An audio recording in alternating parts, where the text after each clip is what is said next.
नमस्कार दोस्तों, spin TV की तरफ से छोटी दिवाली की बहुत सारी शुभकामनाएं। दोस्तों, आपने अक्सर देखा होगा कि जो छोटी दीपावली का त्यौहार है उसी दिन से दिए जलाने का, मिट्टी के दिए स्पेशली जलाने का शुरुआत हो चुकी होती है। पहले ज़माने में अक्सर क्या होता था कि हम मिट्टी के दिए की पूजा करते थे और उसमें सरसों का तेल डालते थे और रुई की बाती होती थी। लेकिन आजकल ना वो समय रहा, ना वो वक्त रहा, ना लोगों के पास वो टाइम रहा। हर एक इंसान बहुत जल्दबाजी में त्यौहार को मनाना चाहता है।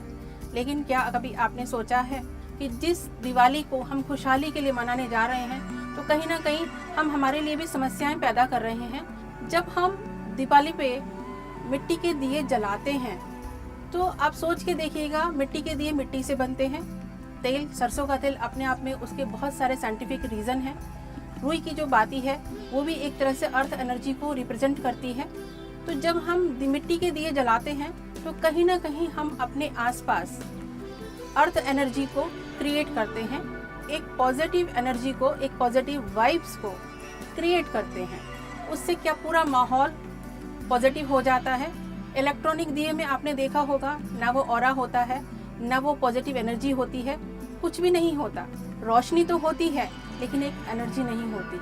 आप लोगों का ध्यान मैं एक बात की तरफ आकर्षित करना चाहती हूँ। आप लोगों ने सभी ने देखा होगा, आज भी साउथ में, दक्षिण भारत में जितने भी उनके मंदिर होते हैं, जितने भी उनके घर होते हैं, वहाँ आप देखेंगे घर में भी जो वो लोग मंदिर बनाते हैं उसमें कभी भी वो लोग इलेक्ट्रॉनिक्स बल्ब का या किसी भी तरह की लाइट का प्रयोग नहीं करते। आज भी मंदिर के अंदर वो हमेशा अपने ट्रेडिशनल दिए ही जलाते हैं।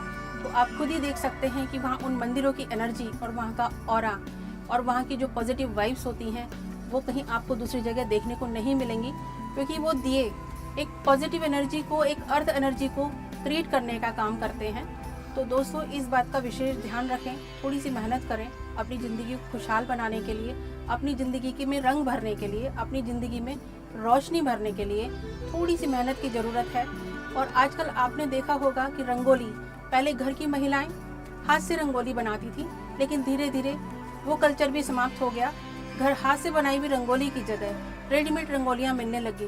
कृपया उनसे बचें, क्योंकि जब हम रंगोली बनाते हैं, स्पेशली जो खड़िया गेरू की रंगोली हुआ करती थी, वो भी अर्थ एनर्जी को क्रिएट करती थी और हमारे चारों ओर एक पॉजिटिव ऑरा को बनाने का काम करती थी। तो इसके अलावा आपने देखा होगा कि धीरे धीरे किस तरह से हम लोग प्रकृति से दूर जाते जा रहे हैं। तो कृपया अपने ट्रेडिशन को अपनाएं और जो हमारी पुरानी परंपराएं थी उनको फॉलो करें। प्रॉपर्टी से जुड़े हुए लोगों के लिए, रियल एस्टेट से जुड़े हुए लोगों के लिए एक रेमेडी मैं और देना चाहती हूँ। इस दिन, छोटी दीपावली के दिन, अगर आप हनुमान जी की विशेष तौर पर पूजा करते हैं, उनको आप कोई भी प्रसाद चढ़ा सकते हैं, कोई भोग लगा सकते हैं, या कोई उनको चोड़ा चढ़ा सकते हैं, या कोई भंडारा कर सकते हैं। अगर आप ऐसा करते हैं, क्योंकि हनुमान जी को संकट मोचन कहा गया है, बाधाओं को दूर करने वाला कहा गया है, तो इस दिन आप कृपया विशेष तौर पर हनुमान जी की पूजा करें। इसी शुभकामना के साथ, इसी मंगल कामना के साथ आप सभी को छोटी दीपावली की एक बार फिर से ढेर सारी शुभकामनाएं। नमस्कार।